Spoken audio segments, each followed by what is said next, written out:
Hi, everyone. Thank you so much for sticking around for our final panel. It's going to be a great one. My name is Samantha McBride. My background is in environmental engineering and water quality specifically. I'm currently working on a PhD at MIT in mechanical engineering, and I'm one of the Water Club's co-vice presidents. I'm very excited to be joined here today by such a distinguished panel. We have Dr. Annette Huber-Lee, Dr. Mark Rosgrant, Dr. Frederick Kaufmann, and Mark York. So during some of the previous panels, we've talked a lot about the many challenges at the intersection of food and water scarcity. And today, or at this panel, we're going to discuss some of the possible solutions to these problems and how governments, industries, and individual people can play a role in ensuring clean water and food for everyone. So if Dr. Huber-Lee, would you like to begin? Sure. As I understand, I'll introduce a little bit myself and kind of how I got into the field that I'm in. Let me just start by saying how much I love my work. I feel very privileged to get to do the kind of work that I do. I actually started in, as a teenager, wanting to do something about reducing poverty and wanted to join the Peace Corps, where I was told I had to get a bachelor's degree, and I asked the recruiter, what should I study? And he said agronomy. So I ended up actually modifying that a little bit and got my first degree in agricultural engineering. And I was looking at rain-fed and irrigated systems. And for me, water, food, and agriculture are always intertwined in my work. It's hard to separate them out. When I did my PhD, I focused on water allocation and economics in the Middle East. And while there were conflicts on the big picture conflict around the allocation of water between Israel, Jordan, and Palestine, within countries, you also have water conflicts that largely center on the amount of water allocated to agriculture. Since that time, I keep working in the Middle East. It's not the easiest place in the world to work. But I, in general, now do work on water and conflict pretty much all over the place. In Southeast Asia, I'm actually leaving for Cambodia later this week. In Africa, the Near East, and then sometimes within countries, even our own, California, Southwest US, and China. But I wanted to talk a little bit more relevant to this issue of water and food security in one of my favorite places to work now in Southern Africa. And here, the conflict is between Lesotho and South Africa. They've had a water treaty for almost 30 years, where South Africa basically has the right to build major dams, water infrastructure tunnels, to store and transport water from Lesotho to South Africa. It's a very significant treaty for both parties. The water going from Lesotho to South Africa supplies water to Pretoria, Johannesburg, the mining industry, agriculture. It's a very significant portion of South Africa's GDP. The royalty payments from South Africa to Lesotho are also a significant amount of GDP. When that treaty was developed, there was no real talk of climate change. But over the last 5-10 years, it's increasingly apparent that there's much more uncertainty in the climate, and we need to rethink this treaty. So I was brought into this project funded by the World Bank with support from NCAR, National Center for Atmospheric Research, and the RAND Corporation, where we looked across more than 120 climate scenarios and how robust is the infrastructure in Lesotho in meeting reliably the transfers to South Africa. But another undercurrent is happening with this treaty, which is a question around equity. All of this water from Lesotho is going from Lesotho to South Africa. Lesotho has very little water security. None of that water stays in Lesotho. They're not able to meet domestic demands, industrial demands, very little irrigated agriculture. And it's sort of painful to see all this water going to South Africa. So one of the questions that came up was, could some of that water stay in Lesotho to increase our water and food security while still meeting the needs of South Africa? What we were able to show, and you can see it in the plot, I hope, is that a very small portion of that water transferred from the highlands of Lesotho to the lowlands of Lesotho has a dramatic impact in terms of increasing water and food security for Lesotho across all climate scenarios, wet and dry. So these red little arrow crosses that you're seeing, you can see actually the majority are bringing real food and water security to Lesotho, whether wet or dry. And if you click, you can see the impact on South Africa. In terms of unmet transfers to South Africa, first of all, they're reliably met in almost all the climates that we looked at, and where it's not met, it has a very small impact in the reliability of transfer to South Africa. This seems like a really straightforward way of looking at it. The first time I showed it, it was the second year of the project, kind of didn't resonate so much. The next year, there was a major drought in Southern Africa, and the food security issue in Lesotho, which is completely surrounded by South Africa, was major. So South Africa was now exporting food into Lesotho to deal with the food insecurity. And then somehow the pieces of the puzzle came together. Water and food insecurity for Lesotho directly impacts water and food security for South Africa. And this small transfer to Lesotho builds the resilience of both countries together. So really sort of powerful shift of view on the South African side that let's try to push forward this transfer to the lowlands. So thank you. Okay, thanks. Well, my name is Mark Rosegrant. I got my PhD in public policy from the University of Michigan. I see a fellow Michigander here. I might not have been very good in that previous panel on jobs, because I've been in the same institution for 37 years now. So I found a place I loved and that gave ample room to grow, and I've stayed with it. I spent a lot of my time traveling. I've been to 54 countries, and my passion has been on development in Asia, but now we've moved most of our work actually to Africa, because that's where the biggest challenges remain. So I'm a director of the research division at IFPRI that focuses on climate change, global future, sustainable water and land management, science and technology policy. So we're really the sustainable agriculture development division at IFPRI. So as we work on these issues, the intersection of water and food is extremely important. And IFPRI's mission really is to reduce hunger, poverty, and malnutrition in developing countries. So I'm very much focused on developing countries. In terms of what were sort of my recommendations of water resource policy, I put these up here. You can see those. But what I found is that a lot of these have been covered very nicely, especially yesterday and a bit tomorrow, especially the first 4 bullets there. So I decided not to talk too much about that.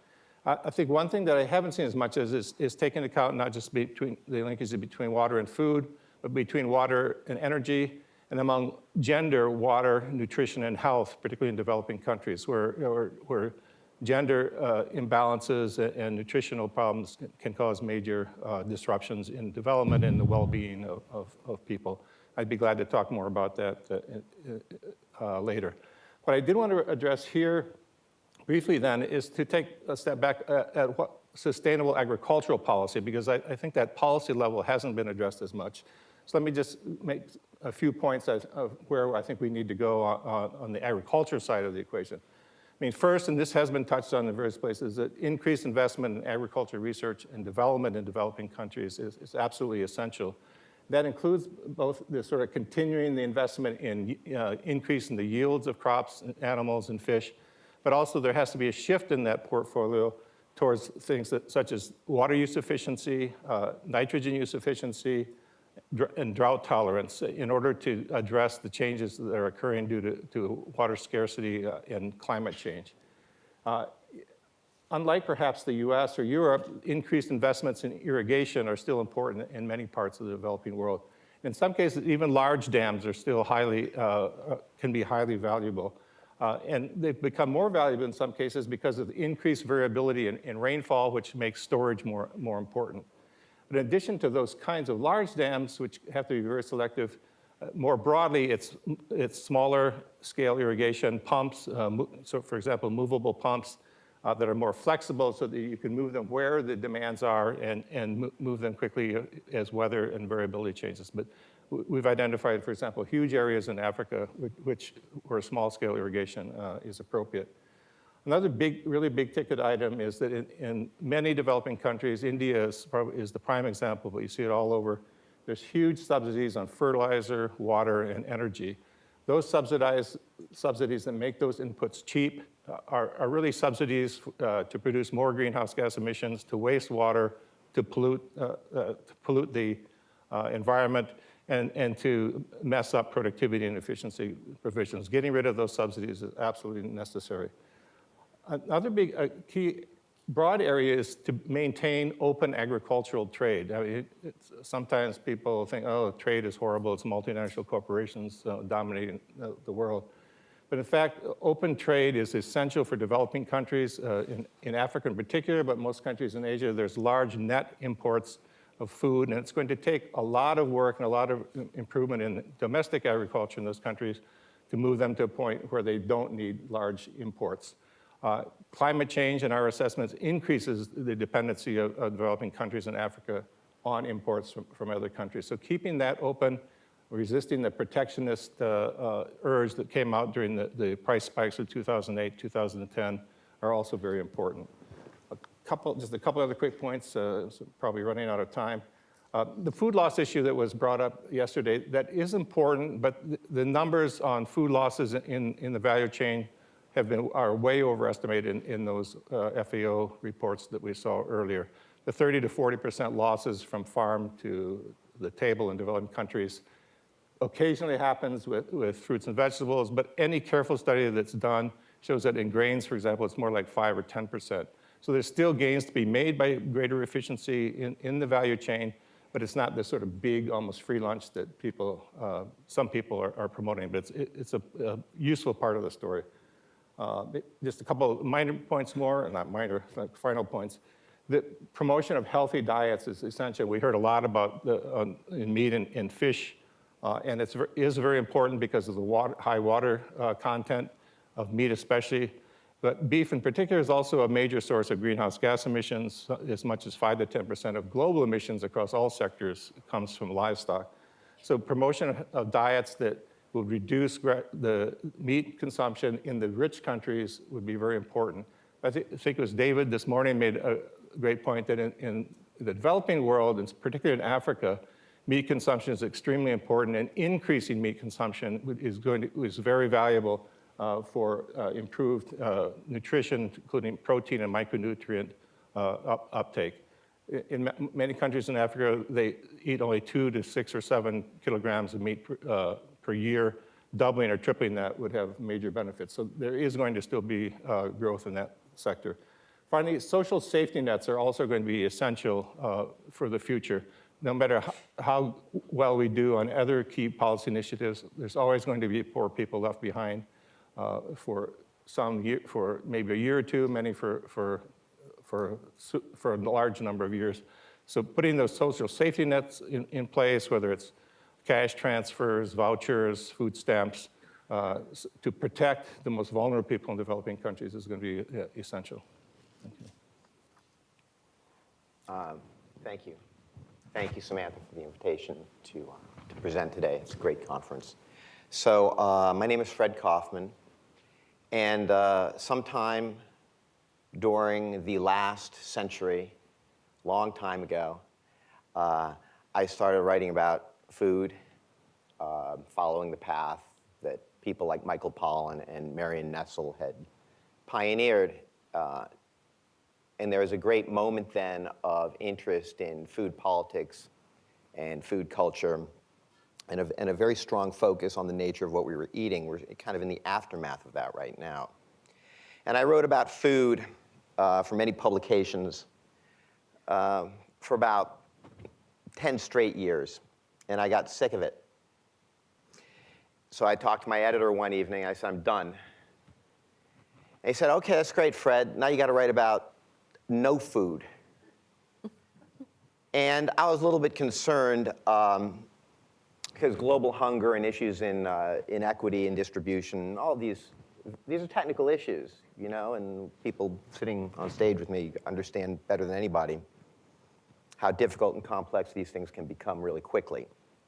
I was a little bit daunted, but I started working on it, and this was right after the food crisis of 2008, heading into the food crisis of 2011. And in global hunger at that point, there's a very strong sense, really following the work of Amartya Sen, the Nobel Prize winner in economics, that people don't starve to death because there's not enough food. I think everybody in this room knows there's plenty of food. They starve because they can't afford the food. So I started getting very focused on trying to figure out, specifically in the global wheat market, how did a 60-pound bushel of wheat get its price? And I spent a lot of time figuring out. That led me to a year in which I very slowly learned how futures markets worked and how derivatives worked. And the outcome was this article that you're seeing up here, which appeared in Harper's, The Food Bubble, How Wall Street Starved Millions and Got Away with It. When I think about the path forward, and I see what we talk about in conferences like this, and I understand the pressure points on industry and capital, I think it's very important that we don't lose sight of the difference between capitalism today and what it used to be. I think that when we are using a pressure point, let's say on industry, like a Unilever, let's say, or Coca-Cola, and we're looking at risk assessment in water, let's say, that can be very effective in terms of these industrialists. But the financial landscape we're looking at right now in terms of the financialization of global food and water is somewhat different. It's no longer in this kind of old Fordist model of the industrialist and the worker and the consumer. We've entered the age of neoliberalism, where our entire environment is pervaded with finance and money. And Wall Street has a very different perspective than, let's say, PepsiCo. And so I'm just going to leave you with two basic ideas about Wall Street, and one has to do with risk, which is that I think that, once again, if we're looking at industry, most people in industry are going to be risk averse. If they see water scarcity, right, they're going to do something about it because they're concerned about their own profits. That's not the way Wall Street thinks. Risk equals greater profits. So when there's the more risk, that's where more money is going to be going. And the effects can be devastating, not only for businesses, which they could care less about, but for, of course, individuals and consumers, and particularly the world's most vulnerable. The final idea I'll leave you with, because these are just 5-minute introductions, is this whole notion, once again, of the industrialists, the people that, let's say, Michael Pollan and Marion Nestle were trying to expose, let's say, the McDonald's of the world, the people who have the retail interface, or even the people behind them, the people who are delivering to them their food. These people are interested in real things and moving real things around the world, getting real things from the earth and into our mouths. Once again, Wall Street has entered the stage of being entirely interested in a meta form of reality. So when we're looking at the index fund, all the new replication products, and certainly all the derivative products that are coming up right now, a lot of these products are not based on the reality of what's happening, but on a one-step removed meta-reality on which profit can take place on geometrical scales, which are really unheard of. We don't really even think about that when we're looking of let's say, a Nestle. So I'll just leave you with that. Awesome. You think? Sounds like we'll have an hour and a half of discussion. Yeah. So I'm Mark York. I am the co-founder of a nonprofit called Tractors for Africa, and I am also a consultant with McKinsey focused on agriculture. First, I'd like to thank Samantha and the rest of the Water Club for organizing this conversation on the food-water nexus and for the opportunity to speak. I'll just give a little bit of my background real quick and give my thoughts on the path forward. So my interest in agriculture goes back nearly 30 years. I grew up on a farm in Minnesota, corn, soybean, and pork farm, as per tradition in the Corn Belt. I studied agronomy and mathematics at South Dakota State University. Definitely was interested in the intersection of those two. It's a rare combination, but I think that's just one of many examples of how bringing in fields outside of agriculture can actually really make a difference and move us to where we need to be. After college, I worked with Cargill for a number of years with their derivatives traders, forecasting crop production and price around the world. That was a great chance to learn about the interdependencies in our food system globally and how sometimes a low yield in one area can be supplemented by yields in other areas and sometimes not necessarily, as in 2012. I am currently, like I say, at McKinsey as a consultant. We work with people all along the agriculture value chain, all the way from crop inputs to grocery retail, and looking at how they can manage risk and outcompete their competitors in some cases. About 2 years ago, I got together with some of my former Cargill colleagues and started the nonprofit Tractors for Africa. The idea here was that currently, as we saw yesterday on, I don't know if it was Rajiv's chart or it might have been, I think it was actually Dr. Majramutu. We saw that many areas of the world have had drastically increasing grain production and grain yields since 1960, but Africa has largely been left out of that. And so we want to address the problems that are holding them back. The big issues we see are in agricultural mechanization, in fertilization, in seeds, and in water.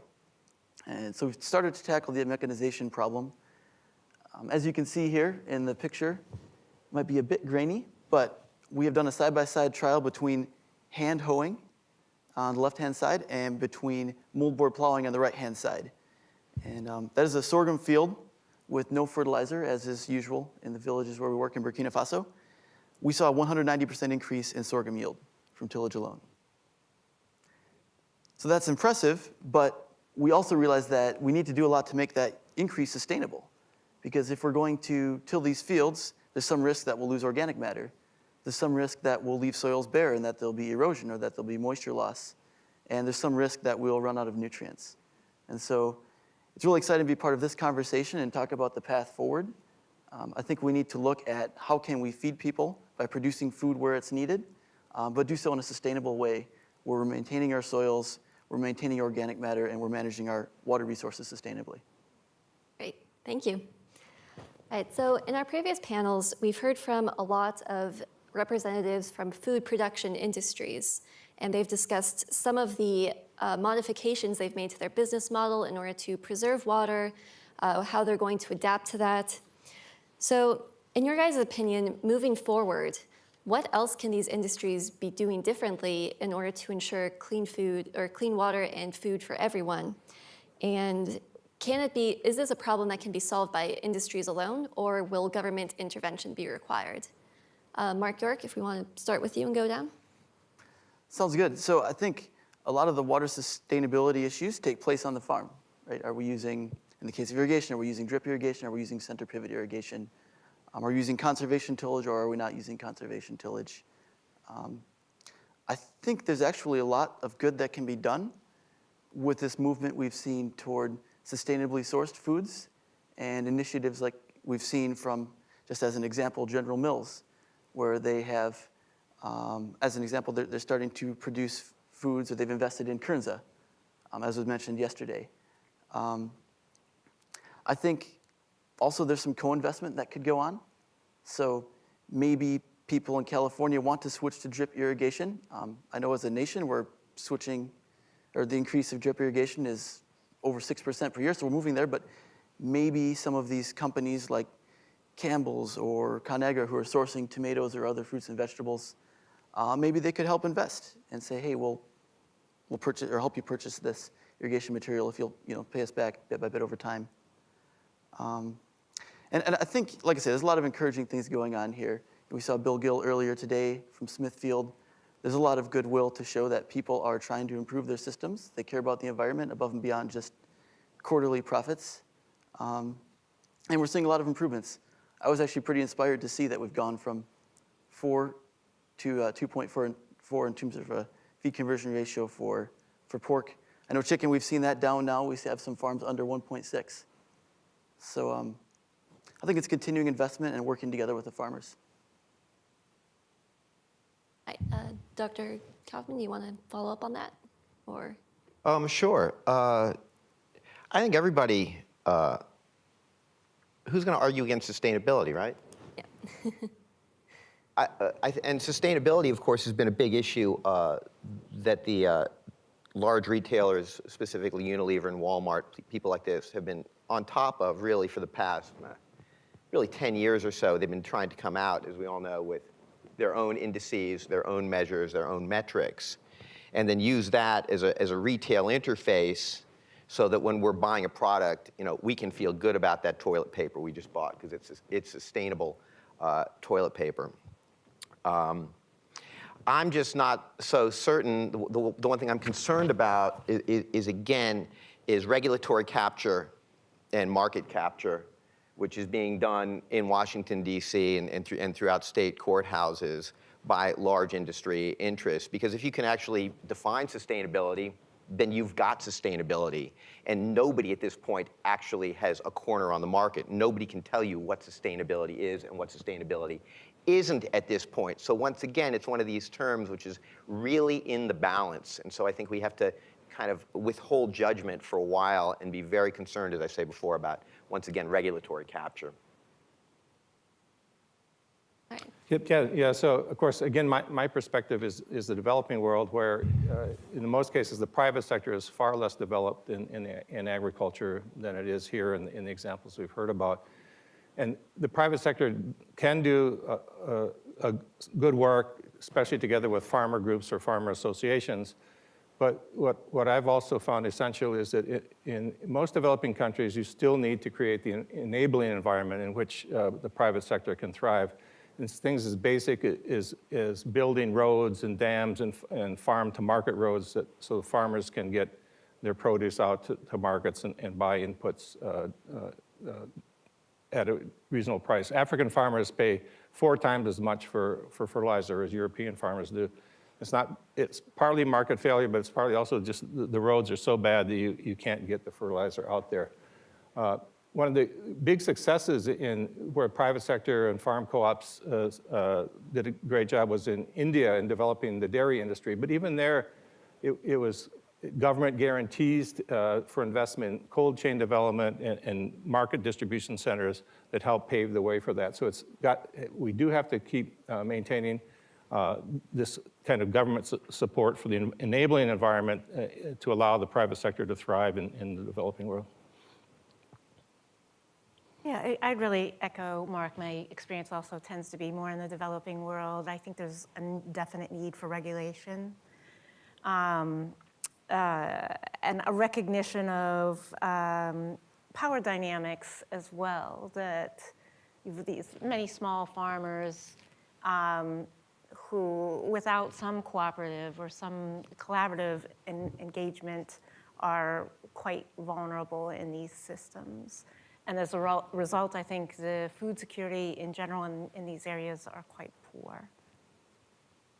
All right, so let's move on to the topic of agriculture and technological advancement. After all, this is MIT. We need to talk about technology. So given all of these modern challenges and technological advancements we've had, has agriculture already started adapting to these modern challenges? So for example, is agriculture today, does that look a lot different from agriculture 5 years ago? And of course, moving forward, is agriculture 5 years from now going to look mostly the same that it does today, or is it going to change a lot? And is this change happening fast enough? You want to start? Sure. This is, I wouldn't say agriculture technology is my expertise, but I can certainly say what I observe actually in the developing countries in particular is the role of cell phones is increasingly important. People that are more distant from markets can get information about market prices and modified behavior based on that. Something I certainly didn't see 10 years ago. I think it's something that has huge potential. There's some experimental work on also via cell phone giving more short and medium term climate forecasts, again, to help farmers think about what crops to grow, whether to do some supplemental irrigation. So I think it's rapidly changing. I think it needs to rapidly change, and I think there's a lot more that we could do in terms of thinking of sort of citizen science, citizen engagement at a small scale, more collectively. Yeah, it's interesting. Well, agriculture has had strong productivity growth, obviously in the United States and even in much of the developing world. Productivity growth in agriculture in general has lagged far behind other sectors, and part of that I think has been due to pretty slow progress on keeping up with technological trends. I mean, I've visited rice farms in Indonesia and the Philippines in the 1960s and 70s, and you could go out to those same farms, they look pretty much the same as they did then. There's a few changes in movement from, say, a bullock or a water buffalo to some small tractors, but not a lot has really happened out there. But I think we're about to enter into a huge change coming up, driven by technological advances that are coming from other sectors, and particularly from IT, from precision sensors, precision remote sensing devices, and so forth. That's going to revolutionize. I mean, obviously in the US, we've had precision agriculture for a long time. It's been relatively, I mean, it's done well, but it hasn't also been adopted in developing countries, partly because it's very large scale. But there's now ways to deliver some of those advantages of precision planning and application of nutrients and water using small scale sensors, smaller hand tractors or small four-wheel tractors, and I think that's going to be a big step forward. I also believe that gene editing is going to be potentially transformational in ways that GMOs weren't because of the strong social pressure against GMOs, although I'm also very worried that the European regulators and NGOs are also going to try to block gene editing, even though it's not transgenic in many of its applications. So, but if we can unlock gene editing and synthetic biology, that's going to help us improve water use efficiency, nitrogen use efficiency, produce low methane producing cattle, and many other things. Just a final quick area that's on the way. I thought two or three years ago, friends of mine in this industry, I thought was telling it was science fiction. But things like growing meat from tissue cells in laboratories, I think is going to be viable not 5 years from now, but economically viable by, say, 2025 or 2030. That could, meet the needs of meat eaters. We'll see if people are willing to change while reducing all the environmental consequences. So there's a number of things out there that may or may not happen, but I think have become serious possibilities. Yeah, well, I think certainly water usage and agriculture have gone through, I don't know, in the past 10,000 years, a lot of technological innovation. I think it's been a constant history of amazing technological innovation. And I guess the bad news that I would bring to MIT is that I don't think that there is a killer app. I don't think there's a killer app out there for water. I don't think there's the waterless seed, which is right around the bend, And I think we're really tempted to use that allegory and that analogy out there that we have from tech and from digital. I don't think it doesn't really work as well when we're talking about real things. The question of technology, for instance, a lot of it has to do with geography and where specifically we're talking about using what particular technology. And no matter and there's big dangers out there of anachronism, of us trying to put like almost a palimpsest or a blanket of our technology on other places in the world. So for instance, the idea of a futures market and giving people cell phone farmers, smallholders, access to hedging their positions in agriculture by the use of a cell phone, which was a program that Bill Gates had tried to put together with the World Food Program not too long ago. And it turns out that this technology, which took hundreds of years to work, so to speak, work in this country, just was not adequate to what was going on, let's say, in Uganda or Rwanda. It just was not the right technology. So we have to be very careful of saying, oh, here's something that works really well in the Chicago Merc. Let's just let's throw it down there in, no. The other part of this question also, as Mark points out, is genetic modification. Which, of course, is this kind of monstrous thing in our midst that everybody's freaked out about on the retail consumer level. And I think that one thing that we have to consider in this argument, which is a big one and is certainly an inevitable one that we're ultimately not going to be able to avoid going forward, are the legal aspects of intellectual property. And I think to a great extent, if we just think of a soybean seed as a pile of pennies that starts at the rug and goes all the way up, and then I add one little penny of DNA to the top, and then say, whole thing's mine now. You want it, you got to pay me every time you're using that little thing because I added a penny on top. I think that's a problem, and so I've been making kind of a rather antithetical, strange argument lately for open source. Open source DNA genomics, which I think will change the game radically. That's exciting. If you can do it. Yeah, it is. It is happening. In Africa. Yeah, and it changes the game. Who's going to do genomics open source? Only somebody who has the interests of humanity at heart. Yeah. Yeah, I'd like to separate the question just into the developed world and then the developing world. So in the developed world, yields have been increasing for major crops at this kind of boring 0.5% to 1% per year for the past 50 years, depending on the crop. And I think Dr. Kaufmann made another great point when he said it isn't one technological innovation that is going to double wheat yields or double tomato yields. It's the sum of many small things that will make a difference. There's some of the exciting things in the US, obviously, like Mark had said, CRISPR and gene editing is going to be huge, I believe. Precision agronomy continues to be adopted and make a difference. Precision irrigation in particular, I think is exciting in terms of what it can do for our water resources. One thing that I don't see talked about too much is biostimulants. It's a smaller market, maybe about $500 million market right now, but it's something that allows plants to sort of expand their root network with fungi and with bacteria that help them survive droughts by accessing new sources of water and nutrients. So I think that's something we'll start to see come online. Actually, Monsanto already in 2017 coated all of its corn seeds with Novozymes microbes. So that's something that's coming online. One challenge I might mention is the increased need for protein. And we continue to see people shifting acres. And I'm not saying that the US needs to eat more protein, but I mean, we're trying to respond to the world need for protein. So we're continuing to see people shift more and more acres, mainly to soybeans.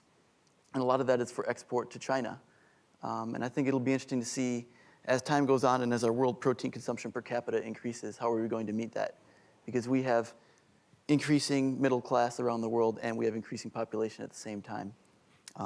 Real quick on the developing world, I think the challenges are very different. They're not connected to the world marketplace as much. We've seen a number of innovations, but I honestly think the big change will be once we can crack the business problem. Can we sustainably deliver the mechanization and the irrigation and the fertilizer that's needed? Can we do it in a way, can we bring in markets that allow that to all be paid for and sustainable? And can we train people and make that work long run for the developing world? Great. All right, one thing I think you all touched on is either the international aspect of this or the scale of the solution from individual farms to more government level. So moving forward, do you guys believe that solutions for food and water scarcity Do they have to come from international cooperation? Can they come from a single government? Can one government have a huge impact? Or maybe it depends on the country. And finally, is there something that individuals can do that might make a large impact? Mark, York, do you want to begin? Let's go. So I think one thing I've harped on again and again is that what gets measured gets managed. So I think whether this is at the international scale, the national scale, or an individual, we need to look at what the key challenges are, both in terms of our business profitability, but even especially I think even in terms of sustainability. And let's focus on that key metric. So if we're concerned about the Ogallala Aquifer, we should know then how much we're discharging every year, how much is being replenished every year, and have some sort of a system to manage how that's being used. I'm not as much in international policy. I mean, my focus is mainly in agricultural production. But I think it's the sum, once again, of what many small organizations and groups are doing. Sure. I think internationally speaking, what we're looking at is an open field of exploitation and arbitrage, which is coming up. And it's typified by the water grabs and the land grabs and this kind of nouveau colonialism that's going on from, let's say, places of water scarcity, Asia, Middle East, towards places of economic need and water strength, such as Central Africa.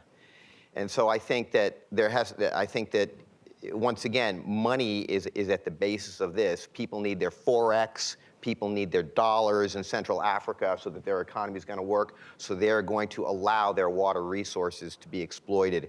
And ultimately, this is going to be a big loss for those countries. And so I would argue, as a lot of people in the food sector argue, towards national food sovereignty, that we need to have some sort of global idea of national water sovereignty for individual countries so we can stop this pattern. Yeah, I think there's certainly a role for international coordination. If you look at, for example, the World Trade Organization in its efforts to try to maintain at least reasonably open trade in agriculture and other products, it hasn't always done that great a job. It's been having trouble lately. But that's the kind of thing, it's sort of trying to develop norms internationally that I think is very important. But what my experience in developing countries is that what the countries themselves do is the most important thing. And you can see that by looking at some of the success stories in terms of reducing hunger and malnutrition and poverty. And some of the countries are China, Indonesia, Ghana, and Ethiopia in Africa. There's several others who have dramatically reduced poverty and hunger. And it tends at the start, this is not a message we all like, that oftentimes at the start, it's from strong, directed authoritarian government that kickstarts things in terms of those kind of public sector investments that I relied on. But quickly, it has to then open up to market-based agriculture. It was when China started the household responsibility system that freed up farmers to make their own choices, that agriculture leaped forward there. It's when Vietnam in 1990 made similar kinds of reforms and established fairly strong property rights for farmers that they took off.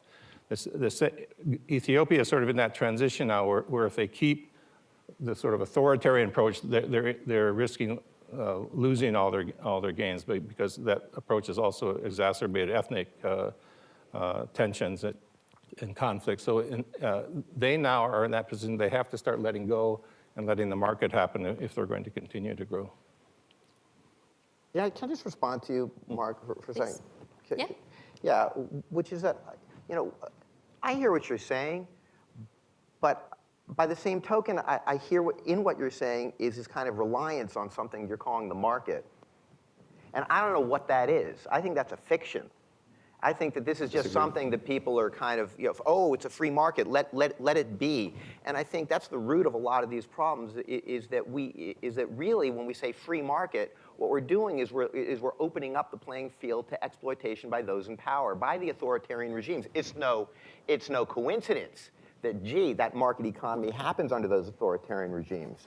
I disagree We do want completely. good governance. Obviously, we want good governance, and sometimes, if we're lucky, that happens. But I think Ethiopia is a particularly pathetic example.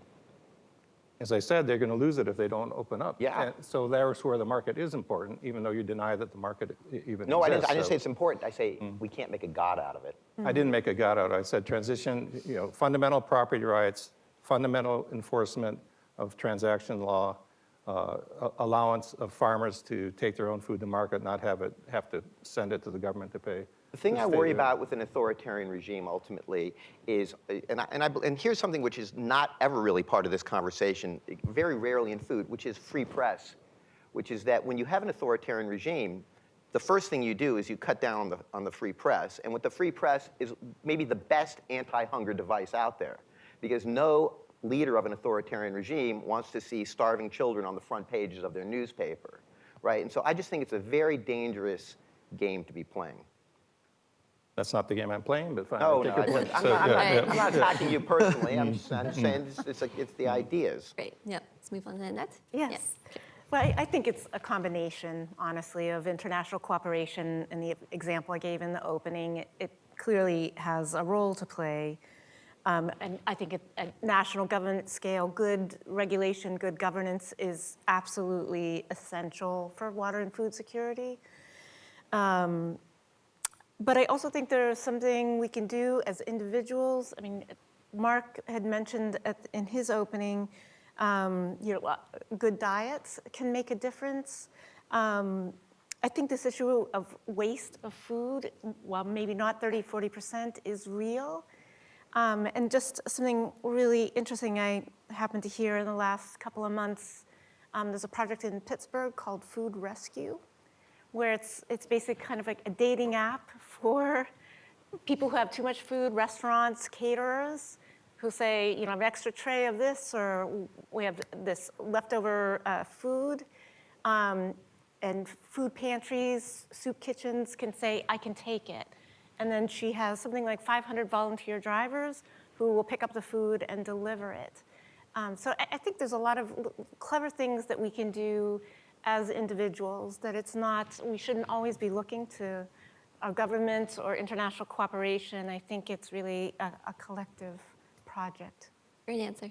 Can I follow on real quick, Samantha? Yeah. I think there are certain things that the quote-unquote free market does well, and I think there's certain things that the public institutions need to pick up. So in terms of taking a new technology and building it out and realizing profits, free market's pretty good at that. But I think there are some forward-looking things that maybe aren't profitable in the short term, where we can be doing R&D or risk management programs that the government can do that can make a huge difference. So like, for instance, in the US, we have the extension program, which used to be much more important than it is today. But I think similar programs can be important abroad to help educate farmers and do research. And then I think the federal crop insurance program is another great example in the US of how we've moved from direct payments to farmers that essentially just subsidize their operation to a program that actually just helps them when they need the help. It just manages the risk in a way that the free market might have a more difficult time doing. Sure. Great. All right, so thank you all for those responses. I'd now like to invite questions from the audience. So if you have a question for a specific panelist, or maybe that you want everyone to address, please feel free to use the microphones. Hi, I'm doing a master's in sustainability. So usually in sustainability, we talk about 3 principles, right? The economics seems to be the big one. It takes over environment and social issues. So when we talk about social issues, there's like a smaller part that is ignored, I would say. And it's about work, employment, and inequality. So I just want to hear your thoughts on how we can address these challenges and the challenge of water and food and turn it into opportunities to address these problems. And yeah, that's my question. Are the problems were employment, you said? I missed. Yeah, I mean, like, I'm talking about employment and work. You're talking about social sustainability. Right. I mean, I disagree with the fact of separating sustainability like that. Right. I think that it's the whole thing. So how do you put them together. And No, maybe I can take a first crack. Yeah, I mean, that's a very crucial question. And one of the key reasons for long-term transformation of agriculture in Asia was that at the same time that agriculture was beginning to pick up and to some extent have labor-saving technology, the industrial sector was also growing relatively rapidly. So that sector could absorb employment from agriculture relatively effectively. I'm not saying it's perfect. You can look at any big Asian city and see people in the shanty towns and with low income due to informal labor and wages. But that transition was helped by the fact that the overall economies were growing rapidly as well. The issue in Africa has been that the non-agriculture sector and even the non-farm rural sector hasn't grown sufficiently and to absorb labor. So right now there's a huge hangover of unemployed youth in Africa with very few prospects, and it's not clear how that's going to be solved. There's a lot of movements in place to try to make agriculture more attractive to young people in Africa. Some of that would be through technologies, for example, or other kinds of, or possibly some government support and education. But it's not clear how that kind of sustainable absorption of employment is going to happen in Africa. And until now, the urban and industrial sectors and service sectors haven't been labor intensive enough to absorb those people freed up from agriculture. Well, I think the answer is also, I think it's an old answer. Which is that you have Social Security, you have unemployment, you have, and also add to that, the United States effort at a global right to food. I think all of those things are going to help push towards a social sustainability network. They're old solutions. The question is, to what extent does the government have the taste to deploy those solutions and the money to deploy those solutions? I think there's some hope too that as agriculture develops, it creates adjacent employment opportunities. So for instance, in the US, when we signed our Constitution, 90% of workers were farmers. Today we're at about 2%, but 15% of our workforce is employed in agriculture, right, in different processing or inputs. And I think hopefully something like that could happen in Africa. If we see yields triple, that means someone has to provide equipment, someone has to provide fertilizer, someone has to process all of that. So it might not be one for one, but the hope is that we're creating more and better jobs. But there's the hope, and then there's also the fear, which is that we can see it in the present administration, what's going on in this country right now, writ large in the world, which is that there's less and less of a sense of those people who have to do anything for those who don't. There's a very strong sense. Why should somebody get unemployment? Why should somebody have a right to food? Why should there be Social Security? Invest your own money, right? And so I think we're facing a very interesting moment, a question of to what extent do those FDR New Deal programs, to what extent are they going to project into the future? We're at a very fraught moment. All right, thank you guys. Do you have anything to add? All right, let's take a question from that side. Hi, my name is Sarah Biani. I'm working in energy efficiency at the Electric Power Research Institute. And my question is regarding indoor agriculture or controlled environment agriculture. What is the discourse around it in this path forward? So there's strong cases for indoor agriculture in addressing a lot of the challenges that were brought up, especially with reduction in water use. There's up to 90% of water can be reduced by using indoor ag because it's recycled, it's contained. You can address the chemical reductions, or also you can avoid the chemical runoff. It addresses their urbanization challenges, so you have shorter distances from farm to fork. And the power industry, the electric power industry's interest in indoor ag relates to what the impact of this added load on the power grid, because an indoor ag environment, the warehouses, you're going to need more lighting, HVAC, et cetera. So there's an opportunity, that's a business opportunity for the power utility. But I know it was mentioned there was some discussion on aquaponics, vertical farming, but how do you see the discourse or dialogue about indoor ag? Is it a niche market? Is there resistance around it? Thank you. Do you want to start? Yeah, I could start. I mean, I'm actually just about to start a project in Morocco, which has plans for very large scale, indoor agriculture powered by solar energy. So I think maybe it's a question of, location and, it's one thing if you're using fossil fuels for the power source, but maybe in a place like Morocco, it can make sense. I mean, I'll come back to me in a year and I can tell you how sustainable it is because I've yet to actually go. But that's basically, the mission is to kind of compare this very large scale planned investment relative to upstream agriculture where there's not adequate reliability of water supply, and what are some of the trade-offs? So I think it's a really relevant question. Yeah, I think it's a niche, but I think it can be an important niche. Was that tomatoes in Morocco? Yeah. So, for example, that's the case in Morocco where they're growing tomatoes mainly for the European market. Singapore is doing a lot because they can pay a lot for their produce as well. So it's tending to be for very high-valued commodities for either for urban markets or for export. So it's important, but it's not the kind of thing that's going to feed the world. But I think it'll bring in strong income for certain people and those and service certain markets. I think it kind of comes under the rubric of Samantha's last question to all of us, which is like, what can the individual do? This is really in its infancy, and it's the kind of thing where it's, your project, you have your this is time to run with it. It's not there yet. I think you guys said everything. All right, from this side. Hi, my name is Whitney Mann. I'm an environmental management student at Yale School of Forestry. Dr. Rosegrant, you included water rights, tradable water rights, as an area of opportunity moving forward. I'm not sure if you meant mostly international.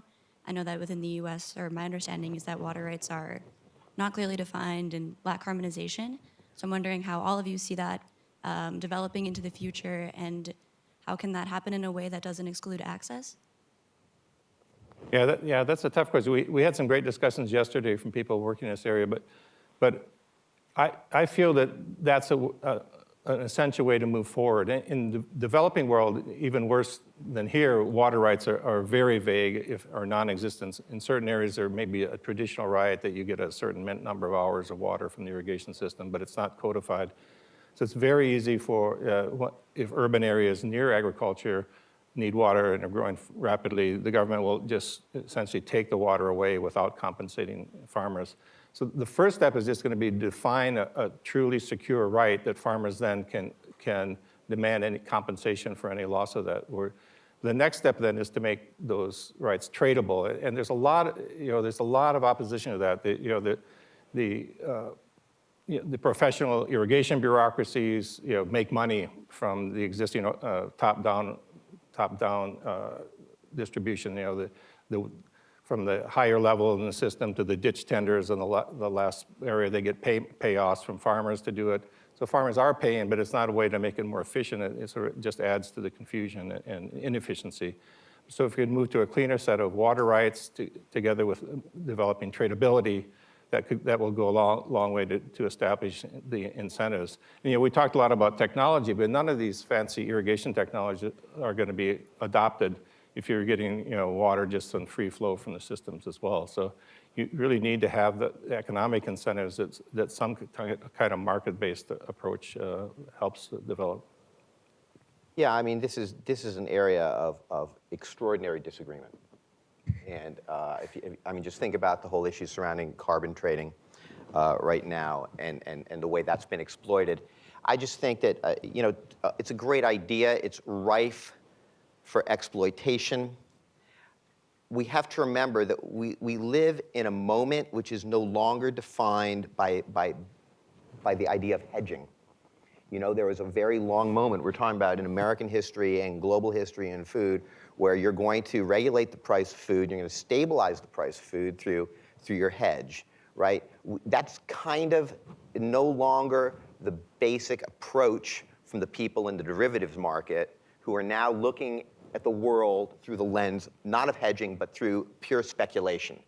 And so as soon as you have a tradable water right out there, that you have enough volume of trading, you have enough speed, You know, you get alpha, that's going to be exploited. It just will be. You can see it. You already see it. Just look at the history of derivatives in this country, in the exploitation, in the index fund market, in the entire replication fund market. Mark and Annette, you have anything to add to that? I guess, I don't know. I don't see water rights being traded on the Chicago Mercantile Exchange. It'd probably be more like a cash contract. And definitely there need to be some restrictions around it, right? So that people aren't being taken advantage of. But Great idea. Great idea. It's where we need to go. Hopefully we can get there. All right, let's take a question.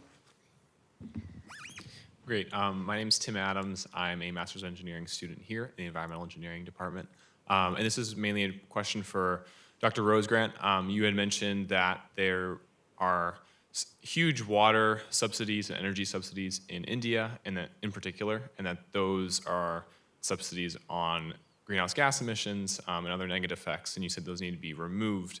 And maybe based off of what you had talked about, Mark, about the transition from the US. But I'm just curious, what are the changes that could be made from a policy standpoint to remove those subsidies, but still not negatively impact small farmers? Yeah, that's a great question. And that's been, the reason that they've been so persistent is in India is that's a great mechanism for politicians to be reelected. So it's a big patronage system, and it's a big income support system to farmers the way it's set up now.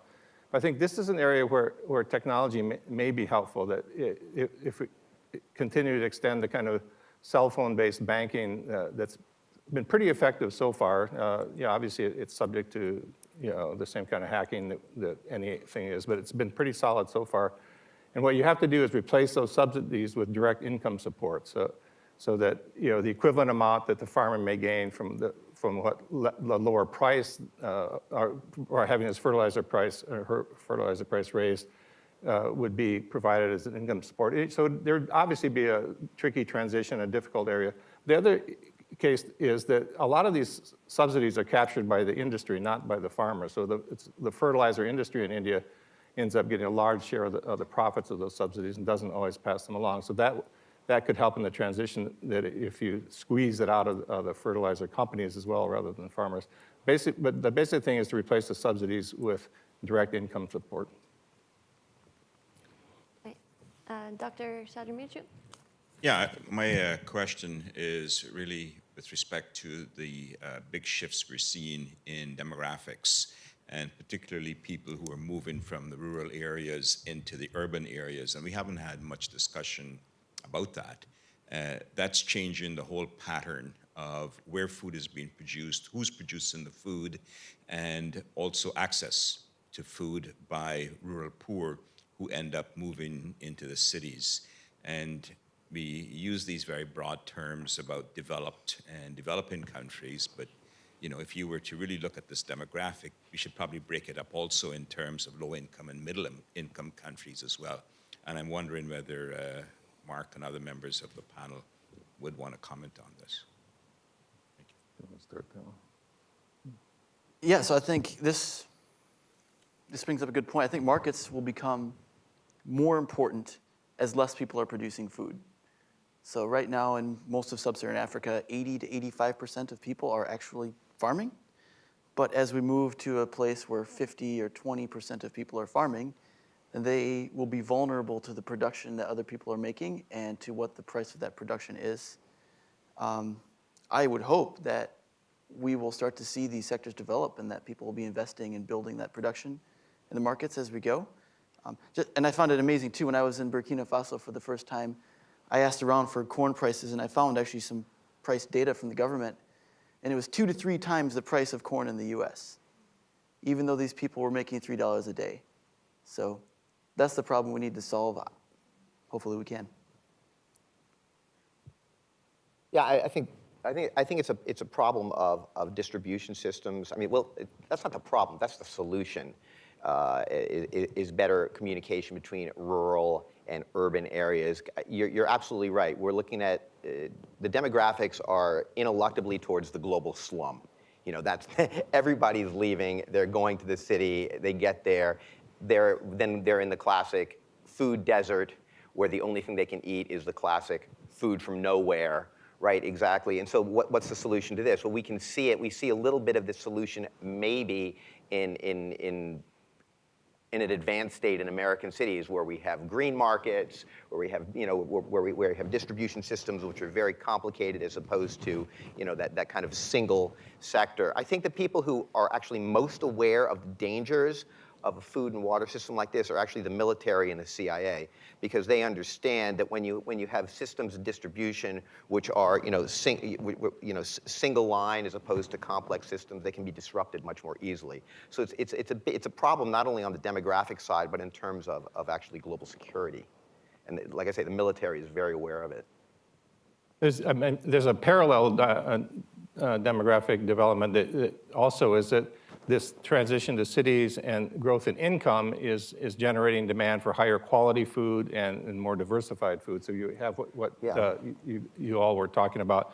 But then there's also that development, and that has a potentially much more positive effect in that it then starts to lead to contract farming that, if dealt with fairly, generates technologies and fair prices to the contract farmers and also ensures much higher quality food, safer food, and more nutritious food. But that change in dynamic, to be sure that the farmers themselves are benefiting from this development as opposed to the value chain and supermarkets, is something that has to be monitored very carefully. It's interesting because there's an optimistic view and a pessimistic view to this, and I can sort of see both sides. I'd be hopeful that with the exodus of farming communities into urban areas, it would change even the perception of farming itself as an attractive alternative livelihood. But I also am working right now with the massive Syrian refugee problem in Jordan, and that refugee problem is attributed to a sudden exodus because of a massive drought in the region of farmers into urban areas, and the city just couldn't absorb them. So I think it's something we really need to be thinking ahead of, trying to stay ahead of this dynamic. Could I have one quick anecdote? So there's been a question among my friends who work in developing agriculture about what will the farm of the future look like in Africa? Is it going to continue to be these little half-hectare farms that are shaped like crescent moons? Or are we going to see people move to more of an industrial farm type of place? And we've been confronted with this with Tractors for Africa. We provided several containers of farm equipment now to farm cooperatives, and they set this up in a system where farmers have to pay for the tillage to be done, and that money they pay goes into a fund that will keep it sustainable. Well, the cooperative managers say, we really are much more incentivized to work with farmers who have 5 or 10 hectare fields, because then you only have to drive to one field, you can get it all done quickly, and I'm sure the same exact thing happens for someone who is providing seed or fertilizer. You'd rather work with a few large clients than many small ones. But at the same time, our mission is to help these small farmers. And so I think actually we need to be investing in people who are going to be taking more of a business mindset and who are going to be adopting these new technologies. And that might not be the half-hectare farm, it might be the 5 or 10 hectare farm. And so what happens to the half-hectare farm? They start selling fertilizer, or they go to the city and process flour. Hopefully. And most of those half-hectare farms are run by women. And we haven't talked about gender and smallholders, and so what do those? I'm not quite sure that you've completely realized that vision. Well, and many of the women farmers have been some of the best people in our cooperative, so yeah, I would hope that they could participate in that. Great. So I do want to briefly follow up on something, with the shifting demographics. And so in the developed countries, a lot of young people aren't really aware of these kind of food issues. For me, for example, I've never had to worry about going to the grocery store and, there's always food present. So in your guys' opinion, is it important to get more young people interested and aware of these issues? And if they do become interested in, trying to get into the farming, is this a difficult industry to break into and make a big impact in? Wow, really good question. I mean, I was thinking, what's something that we really need to do, I think, to address water and food security is education. education, globally, honestly,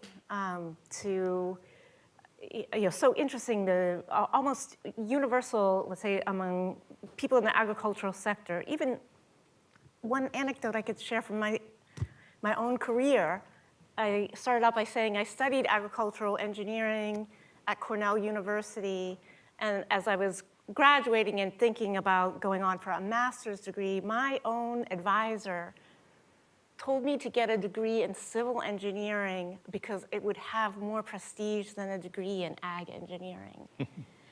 So there's really this perception, and it's not like I got that degree here at MIT. It's really a shame that working in this sector that's so fundamental to human existence doesn't have the kind of respect that it really should have.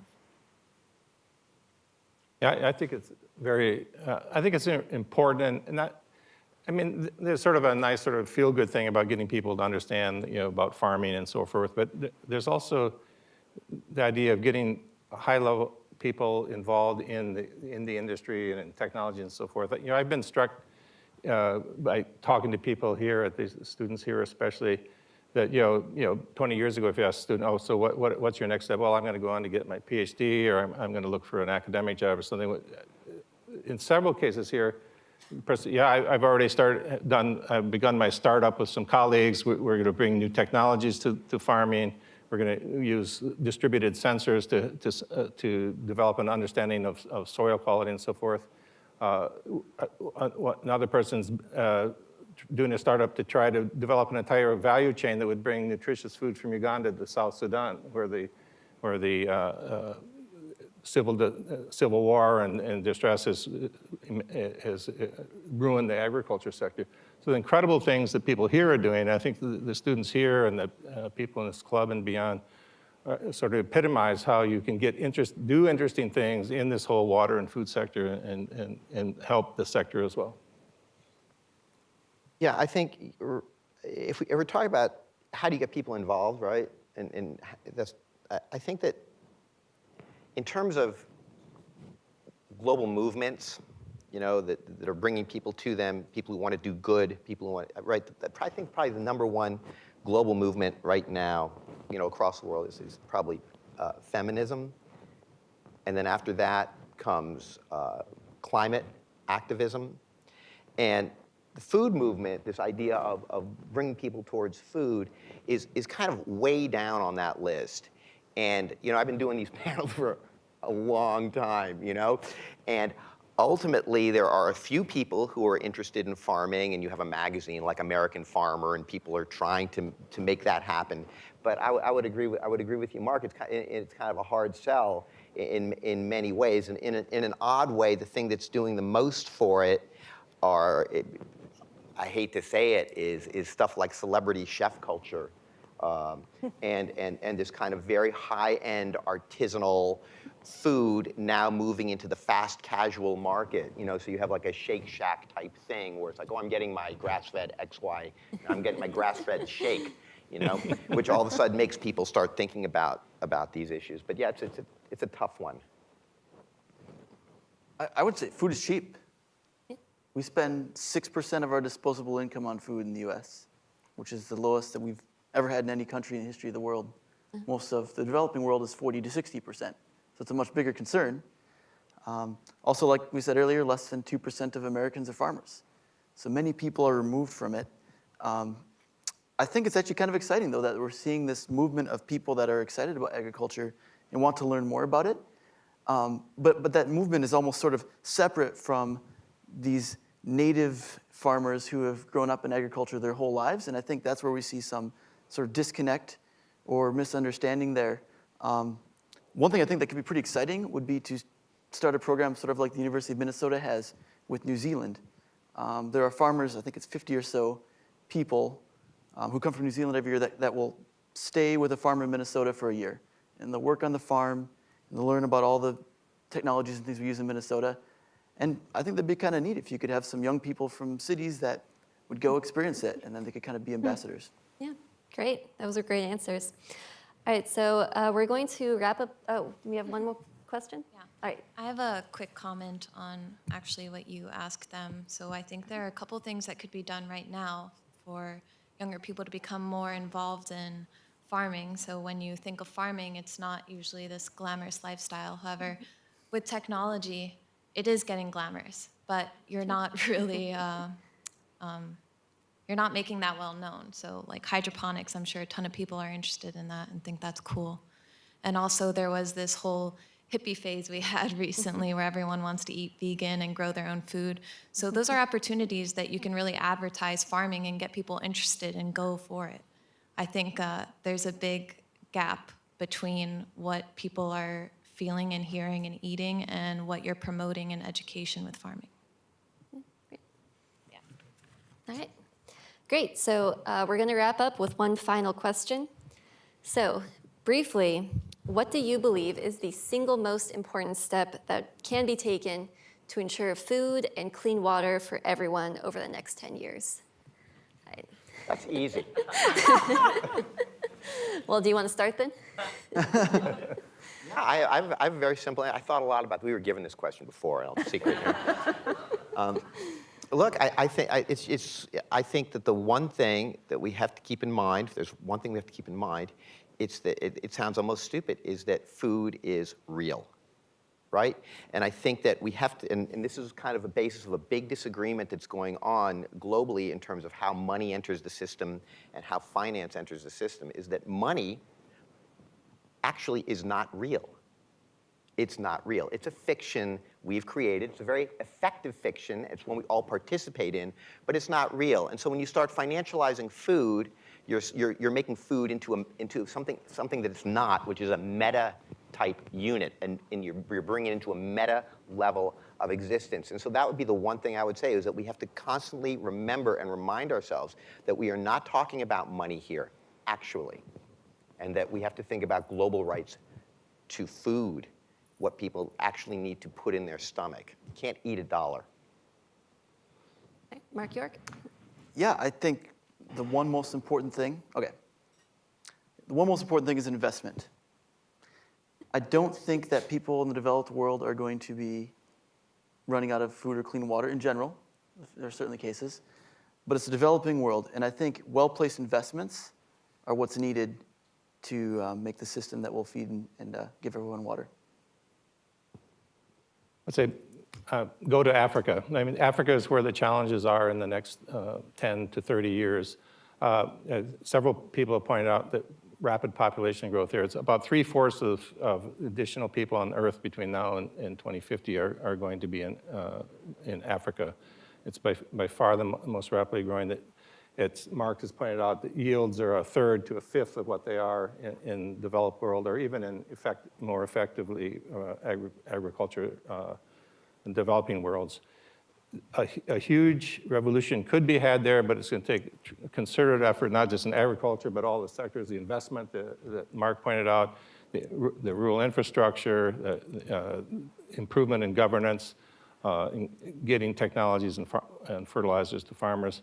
It's exciting, but from a business perspective too, money is going to be made there. And if you can combine the money making with positive social change, I think that's the place to be. I hope this can count as one answer. For me, it's education and research. I think education and awareness is an important foundation to solving water and food security. But I think we desperately need research to find the future solutions. I think we're scratching the surface on research. Great. All right. Well, thank you all for such an amazing and interesting panel. Thank you all for your attention. We are going to have some remarks from our Water Summit director, so stay seated, but please join me in thanking our panelists.